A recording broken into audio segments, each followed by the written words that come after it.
Assalamualaikum warahmatullahi wabarakatuh. Masih bersama saya Ibu Alfi Rohmatin. Teman-teman, kita berjumpa lagi di mata pelajaran pendidikan agama Islam. Kali ini kita membahas tentang bab 2 dengan materi memahami hakikat dan mewujudkan ketauhidan dan dengan su'abul iman atau dengan cabang iman. Sebelum kita memulai pelajaran hari ini, mari kita berdoa terlebih dahulu dengan harapan Allah memberikan kelancaran kepada kita, Allah memberikan kesehatan kepada kita. Kita awali dulu dengan membaca basmalah bersama-sama. Bismillahirrahmanirrahim. Selanjutnya teman-teman harus tetap semangat ya. Oke, pada materi su'abul iman ini kita akan membahas tentang yang pertama adalah definisi iman.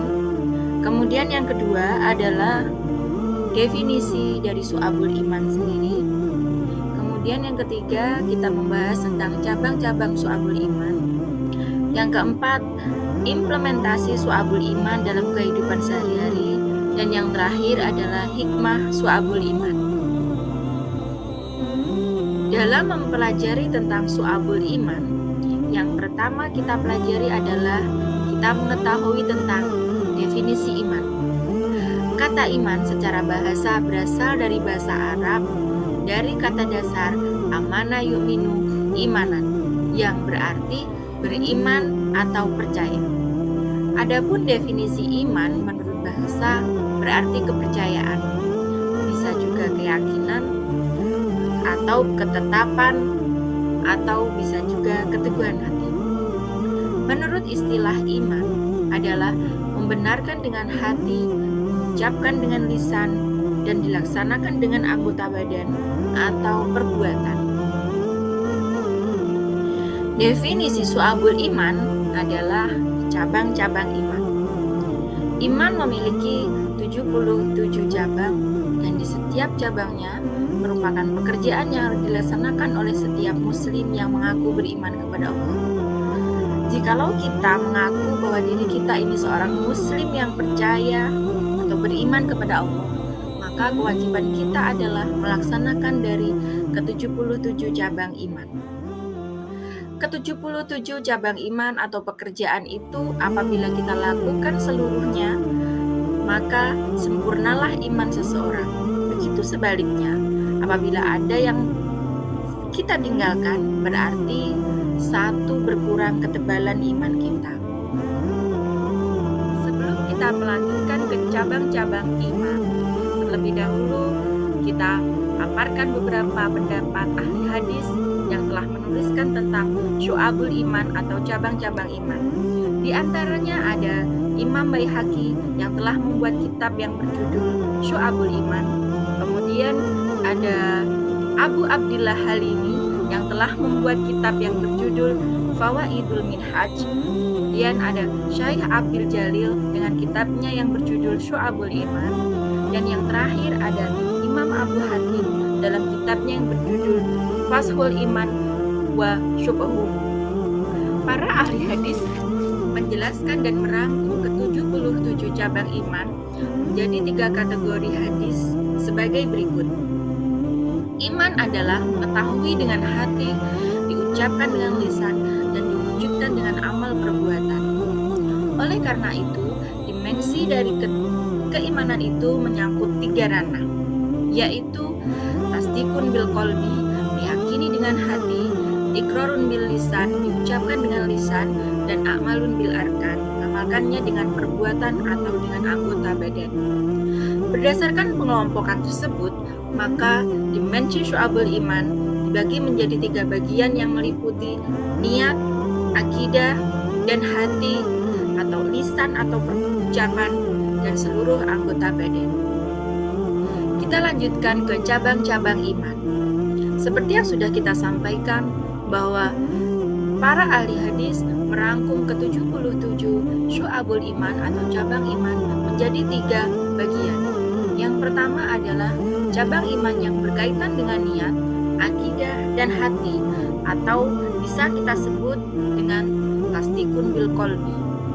Yang kedua, cabang iman yang berkaitan dengan lisan, atau dengan ucapan kita yang biasa kita sebut dengan iqrarun bil lisan. Kemudian yang terakhir adalah cabang iman yang berkaitan dengan perbuatan dan anggota badan kita, yaitu yang biasa kita sebut dengan a'malun bil arkan. Dari ke-77 cabang syu'abul iman atau cabang iman, para ahli hadis telah merangkumnya menjadi 3 bagian. Di sini kita akan memaparkan satu persatu. Yang pertama adalah cabang iman yang berkaitan dengan niat, akidah, dan hati, atau biasa kita sebut dengan tasdiqun bil qalbi. Orientasi tentang pembahasan iman ini dititik beratkan pada jiwa atau hati, karena pusat dari keyakinan seseorang adalah hati. Orang yang beriman, yaitu orang yang ada di dalam hatinya, di setiap ucapannya dan pada segala tindakannya adalah sama, sehingga dapat diartikan bahwa orang yang beriman adalah orang yang jujur, memiliki prinsip, pandangan, dan sikap hidup yang cabang iman yang kedua adalah cabang iman yang berkaitan dengan lisan, atau biasa kita sebut dengan iqraru bil lisan. Cabang iman yang berkaitan dengan lisan ada 7. Yang pertama, membaca kalimat-kalimat thayyibah atau kalimat-kalimat yang baik. Kemudian yang kedua, membaca Al-Quran dengan tartil sesuai dengan ilmu tajwid. Dan yang ketiga, belajar menuntut ilmu dengan tekun. Dan yang keempat, mengajarkan ilmu kepada orang lain. Kelima, berdoa kepada Allah dengan khusyuk. Yang keenam, berzikir kepada Allah baik ketika berdiri, berbaring maupun duduk. Dan yang terakhir, menghindari bacaan yang sia-sia karena tidak membawa manfaat. Jadi, secara garis besar, cabang iman yang berkaitan dengan lisan ini benar-benar harus kita aplikasikan dalam kehidupan sehari-hari, karena kaitannya adalah membawa kebaikan untuk diri kita sendiri dan kebaikan kepada orang-orang yang ada di sekitar kita. Cabang iman yang terakhir adalah cabang iman yang berkaitan dengan perbuatan dan anggota badan, atau biasa kita sebut dengan a'malun bil arkan. Iman tidak hanya dibenarkan dalam hati dan dilisankan semata, tetapi juga diwujudkan dalam amal perbuatan sehari-hari. Oleh karena itu, jika orang yang beriman akan selalu memandang bahwa ketetapan Allah lah yang utama. Jika dihadapkan pada persoalan-persoalan real dalam kehidupan, tanpa berat hati atau berpura-pura atau pamrih hanya untuk mendapatkan kesan baik di mata manusia, maka ia akan menentukan pilihan yang mendahulukan ketauhidan di dalamnya. Jelas, dalam hal ini, kalau kita bicara masalah cabang iman yang berkaitan dengan perbuatan, ini menjadi tolak ukur bagi kita dalam melakukan kegiatan sehari-hari. Tentu hal utama yang ingin kita dapatkan adalah ridhonya Allah. Tidak hanya ingin mendapatkan pujian dari orang lain, tetapi hanya ingin mendapatkan ridho Allah semata. Implementasi syu'abul iman dalam kehidupan sehari-hari adalah hatinya bergetar jika mendengar atau membaca ayat-ayat Al-Quran dan bergejolak hati untuk segera mengamalkannya. Ketika kita mendengar alunan ayat Al-Quran, hati kita berasa dingin, berasa sejuk, berasa nyaman. Kita selalu ingin mendengarkannya lagi dan lagi. Mungkin itu adalah implementasi dari syu'abul iman dalam kehidupan sehari-hari. Kemudian yang kedua adalah berikhtiar secara maksimal, selanjutnya bertawakal kepada Allah. Hal inilah yang harus kita lakukan, bahwa dalam hidup itu kita harus berikhtiar semaksimal mungkin. Dan kita percaya bahwa ikhtiar kita akan menghasilkan sesuatu. Artinya di sini adalah orang yang mengimplementasikan syu'abul iman dalam kehidupan sehari-hari, dia selalu mempunyai rasa optimis. Karena dengan mempunyai rasa optimis, dia akan percaya kepada Allah bahwa ikhtiarnya tidak akan sia-sia, karena yakin bahwa Allah setelah berikhtiar maka dia harus bertawakal atau menyerahkan semuanya kepada Allah. Kemudian mengimplementasi syu'abul iman dalam kehidupan sehari-hari adalah menjalankan sholat secara tertib sebagaimana yang diajarkan oleh Rasulullah. Qalu shollu kama ra'aitumuni usolli, sholatlah kamu sebagaimana sholatku. Itulah yang diajarkan oleh Rasulullah, bahwa dalam hidup itu hal yang harus kita lakukan adalah kita sholat seperti halnya Rasulullah sholat. Artinya dengan bisa menjaga sholat maka kita akan terhindar dari sifat keji dan mungkar. Karena juga selain ini diajarkan oleh Rasulullah, ada juga di dalam ayat Al-Quran bahwa inna sholata tanha 'anil fahsya'i wal munkar. Sholat itu bisa mencegah kita dari sifat keji dan mungkar. Maka dengan menjalankan sholat secara tertib, ini merupakan bagian dari implementasi syu'abul iman dalam kehidupan sehari-hari. Kemudian yang selanjutnya adalah menjaga lisan kita. Menjaga lisan dengan senantiasa menghindari perkataan yang tidak berguna. Jangan pergunakan lisan kita hanya untuk mengeluarkan kata-kata mungkin yang bisa menyakiti hati orang lain, yang membuat orang lain itu merasa sedih, atau kita mengeluarkan kata-kata yang tidak bermanfaat. Nah, itu jangan, lebih baik kita hindarkan ya, karena implementasi syu'abul iman itu adalah kita bisa menjaga lisan kita. Salamatul insan fi hifdzil lisan. Orang itu akan bisa selamat kalau dia bisa menjaga lidahnya atau bisa menjaga lisannya. Maka lisan kita harus kita gunakan dengan sebaik-baiknya, kita manfaatkan dengan sebaik-baiknya. Agar apa? Agar kata-kata atau sesuatu yang keluar dari mulut kita ini tidak menyakiti hati orang lain. Kemudian yang selanjutnya adalah jihad di jalan Allah dengan jiwa dan harta yang kita miliki. Inilah yang diharapkan oleh Allah, bahwa kita harus menegakkan agama Allah. Paling tidak kita harus memiliki jiwa jihad fisabilillah. Apapun yang kita lakukan adalah semuanya kita peruntukkan oleh Allah. Kita berusaha semaksimal mungkin untuk menjadi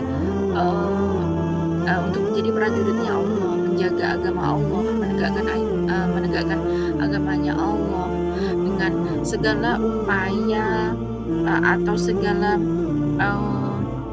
kemampuan yang kita miliki. Kita kerahkan bahkan dengan jiwa, dengan harta yang kita miliki. Kemudian yang terakhir adalah bersikap amanah dan menepati janji. Nah, ini tentu menjadi hal terakhir yang bisa kita lakukan, bahwa kita harus menjadi orang yang amanah. Jangan pernah kita mengingkari janji dan lain sebagainya. Nah, ini beberapa hal yang sudah kita sebutkan tadi adalah merupakan implementasi dari syu'abul iman dalam kehidupan sehari-hari. Insya Allah, kalau kita bisa mengimplementasikan syu'abul iman ini dalam kehidupan sehari-hari, kita akan menjadi orang yang selamat dunia akhirat dan akan menjadi hamba yang disayang oleh Allah, insya Allah. Setelah mempelajari tentang syu'abul iman atau cabang-cabang iman, tentu ada beberapa hal atau ada beberapa manfaat yang dapat kita petik. Yang pertama adalah menghilangkan sifat kepercayaan manusia kepada makhluk, karena sebaik-baiknya tempat bersandar dan meminta pertolongan hanya kepada Allah Subhanahu wa Ta'ala. Ingat ya, kita meminta sesuatu, kita berharap sesuatu itu hanya kepada Allah, bukan kepada teman kita, bukan kepada orang mungkin sahabat kita, tidak ya. Itu kita meminta sesuatu itu hanya kepada Allah Subhanahu wa Ta'ala, karena sebaik-baiknya tempat kita memohon, meminta dan bersandar hanya kepada Allah Subhanahu wa Ta'ala. Kemudian yang kedua, menanamkan sikap tidak takut dengan kematian. Ini kita lanjutkan ke yang berikutnya. Manusia hanya bisa mempersiapkan diri sebaiknya dalam menghadapi maut ya. Kita harus menanamkan sikap tidak takut terhadap kematian. Yang kita butuhkan adalah kita mempersiapkan kematian kita itu dengan sebaik-baiknya. Kita kumpulkan amal kita, kita perbanyak amal ibadah kita di dunia ini supaya nanti langkah kita di akhirat itu kita mendapatkan kemudahan. Apalagi kalau nanti karena kita tidak tahu seberapa banyak Allah itu memberikan umur kepada kita ya. Jadi bisa jadi 1 atau 2 hari lagi kita meninggal, bisa lagi 1 atau 2 menit kemudian kita akan meninggal. Jadi kapanpun Allah mengutus malakul mautnya untuk mencabut nyawa kita, tentu kita sudah mempunyai sudah antisipasi nih dengan amal ibadah yang banyak. Kemudian menghadirkan jiwa yang tenang, menjadikan hidup kita itu lebih berkualitas ya. Tentu dalam hidup itu kalau kita itu bisa hidup yang tenang-tenang aja, tidak perlu kita melihat yang ke atas, nanti kita jatuhnya itu repot ya kalau kita lihatnya yang ke atas aja, silau men. Jadi kita nggak perlu lihat yang ke atas, itu hidup tenang, nggak usah lihat ada tetangga kita yang beli ini kita heboh, nanti ada tetangga kita beli ini kita yang heboh, apa sih gitu. Jadi hidup yang seadanya aja gitu ya. Jadi itu biar hidup kita itu tenang gitu. Jadi nggak apa ya istilahnya itu nggak punya sifat hasad, dengki, hasut, sudah itu kita hilangkan. Karena kalau kita memupuk rasa itu nanti yang repot kita sendiri, hidup kita tuh jadi nggak tenang ya. Kemudian yang selanjutnya adalah menjadikan hidup kita itu lebih berkualitas ya, dan menghadirkan sikap ikhlas, mendatangkan keberuntungan. Nah tentu dalam hidup inilah yang kita inginkan, kita menjadi orang yang ikhlasnya itu luar biasa, walaupun sulit tapi kita harus berusaha.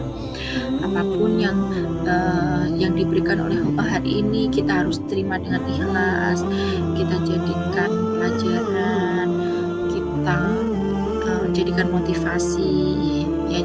Mencoba untuk menghadirkan sikap ikhlas dalam hidup itu memang sulit, tetapi kalau kita bisa menghadirkannya tentu insya Allah kita akan mendapatkan luar biasa ya pahalanya dari Allah Subhanahu wa Ta'ala. Dan ini yakin bahwa dengan begitu kita akan menjadi orang yang beruntung di dunia, tidak hanya di dunia tetapi kita akan menjadi orang yang beruntung di akhirat. Itu saja ya. Ini saya ucapkan terima kasih yang sudah menonton video pembelajaran tentang bab 2 yang membahas tentang syu'abul iman atau cabang-cabang iman. Sampai berjumpa kembali di video berikutnya. Semoga video ini